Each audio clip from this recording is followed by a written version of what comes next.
projet CASDAR Interaction est un projet qu'on pilote sur l'EPL de Fontaine depuis 2019 en partenariat avec 3 autres établissements, l'EPL de Nevers, l'EPL de Vesoul et l'EPL de La Barotte. Ce projet a pour objectif de s'intéresser aux coopérations entre des agriculteurs. Sur Fontaine, nous avons fait le choix notamment de travailler la question du pâturage des intercultures chez des céréaliers par des éleveurs ovins. Nous avons débuté ce projet en 2019 avec un partenariat entre une exploitation de Fontaine et l'exploitation agricole de Charolles où nous avons des brebis. Et depuis 2021, ce projet s'est poursuivi entre une autre exploitation céréalière de Fontaine et un éleveur ovin de la zone du Charolais. Le céréalier implante des intercultures après une récolte de céréales et l'éleveur ovin vient pâturer ces intercultures pendant l'hiver. Ce projet a été conduit au cours de l'hiver 2021-2022 et des élèves du lycée de Fontaine, pour être plus précis des étudiants en classe de BTS, ont participé au suivi de ce projet avec la réalisation des rencontres, du conventionnement et aussi un appui à la surveillance des brebis.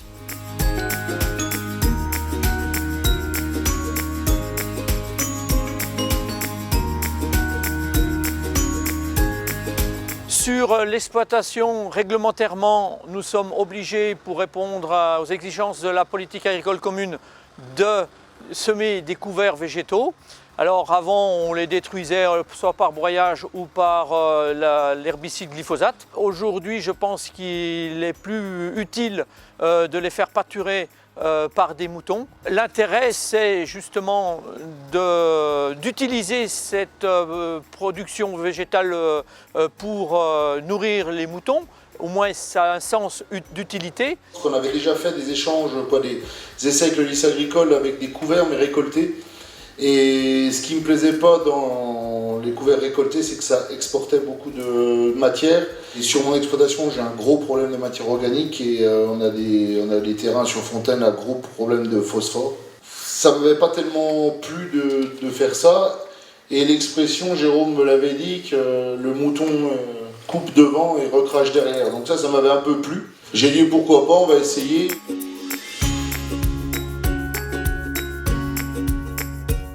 Je pense que pour le céréalier, ça peut lui apporter notamment de détruire son couvert sans utiliser forcément des produits chimiques. Mais avec les animaux, ça permet de mieux respecter l'environnement. Alors je vois pas mal de points positifs à faire pâturer les moutons sur les terres céréalières. Déjà par les déjections pour fertiliser le sol. Ça a une petite capacité, les moutons, de désherbage. Donc s'il y a des mauvaises herbes, elles y passent.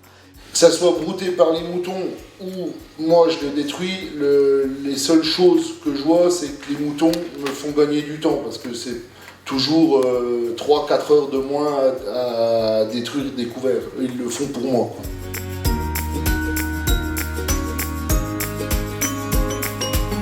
Le petit inconvénient, c'est quand la météo n'est pas très favorable, il y a beaucoup de pluie, il y a beaucoup de piétinement, donc l'eau reste assez en surface. Et également, comme le pâturage se fait l'hiver, on retarde un petit peu les travaux du sol, notamment en terrain argileux, où on aime bien faire des labours d'hiver pour pouvoir défaire la terre correctement au printemps. Voilà, sinon il y a plus de points positifs que négatifs.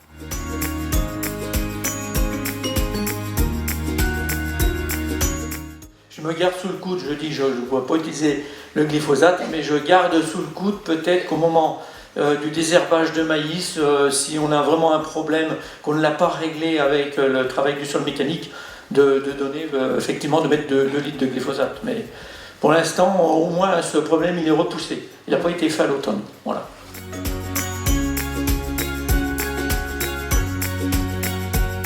Pour les brebis, ça peut en hiver leur apporter un temps supplémentaire dehors et que ça permet de moins utiliser de fourrage que des fois certains éleveurs n'ont pas en quantité suffisante. Le gros avantage que moi j'ai vu, c'était de décharger mon exploitation pendant une période et puis d'emmener mes brebis d'emmener 200 brebis pendant, là ça va faire 2 mois maintenant. Il y a eu un premier lot de 200 brebis pendant 7 semaines.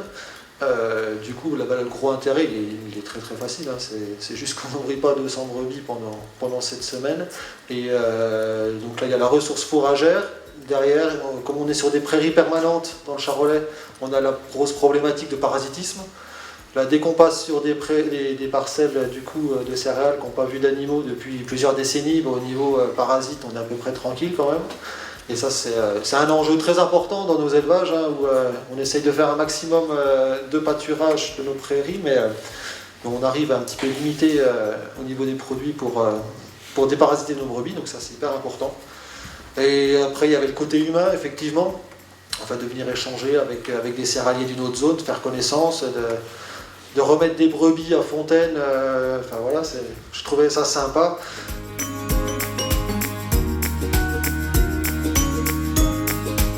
C'est que ça fait un peu bizarre d'emmener 200 brebis à 50 km de chez soi, parce qu'on n'a pas du tout la main dessus ni l'œil dessus. Et des autres usagers, hein, parce qu'il y a des sentiers il y a des sentiers qui servent aux céréaliers, mais qui servent aussi surtout aux randonneurs. On voit pas mal de gens se promener avec des chiens en vélo, tout ça. Mais du coup, il n'y a pas eu de souci non plus là-dessus.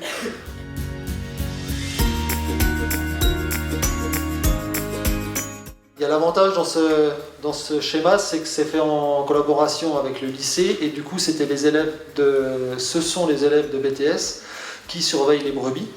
Ils vont tous les jours, tous les midis, jeter un œil aux brebis, donc ça c'est plutôt sympa aussi. Et c'est rassurant.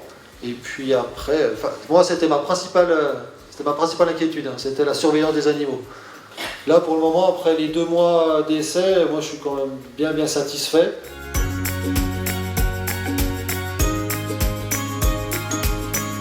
J'étais déjà équipé parce que je fais déjà du pâturage, comme j'ai déjà un peu de céréales, je clôture déjà mes parcelles de céréales depuis plusieurs années, je vais aussi chez quelques voisins à côté de chez moi qui ont un petit peu de céréales. Du coup j'étais équipé en clôture mobile, en KiwiTech. Donc ça c'est un système de pose de clôture rapide, 300 mètres en 20 minutes.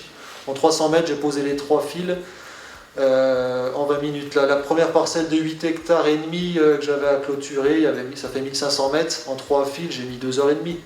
Et surtout la contention pour charger les brebis, là c'est Julien est pareil, on est équipé avec les chiens de troupeau qui travaillent plutôt bien, et ça dans la plaine c'est quand même pas mal. Sinon il faudrait encore une classe de BTS pour ramener tout ça. Mais là avec les chiens de troupeau tout seul on arrive à se débrouiller, il y a quelques barrières.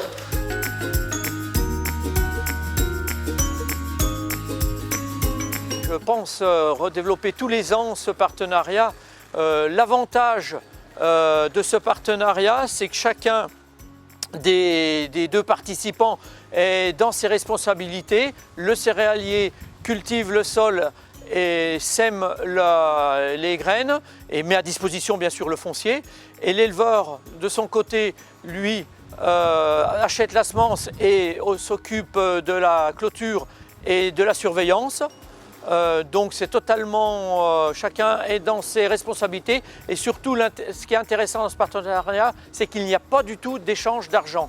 Donc ça c'est un point très positif, et chacun est vraiment clair dans ce qu'il doit faire. Nous on est prêts, hein. On est demandeurs, vous avez compris. En tant qu'éleveur, c'est vrai, il y a cette question de la surveillance. Et après on est prêt à pâturer un peu tout et n'importe quoi, vous l'avez compris tout à l'heure, nos brebis elles sont habituées vraiment à pâturer différentes espèces. Suite à mes études, j'aimerais m'installer sur une exploitation avec des ovins. J'aimerais réutiliser cette technique, car je pense que ça peut être bénéfique pour moi et pour les céréaliers futurs qui veulent s'installer.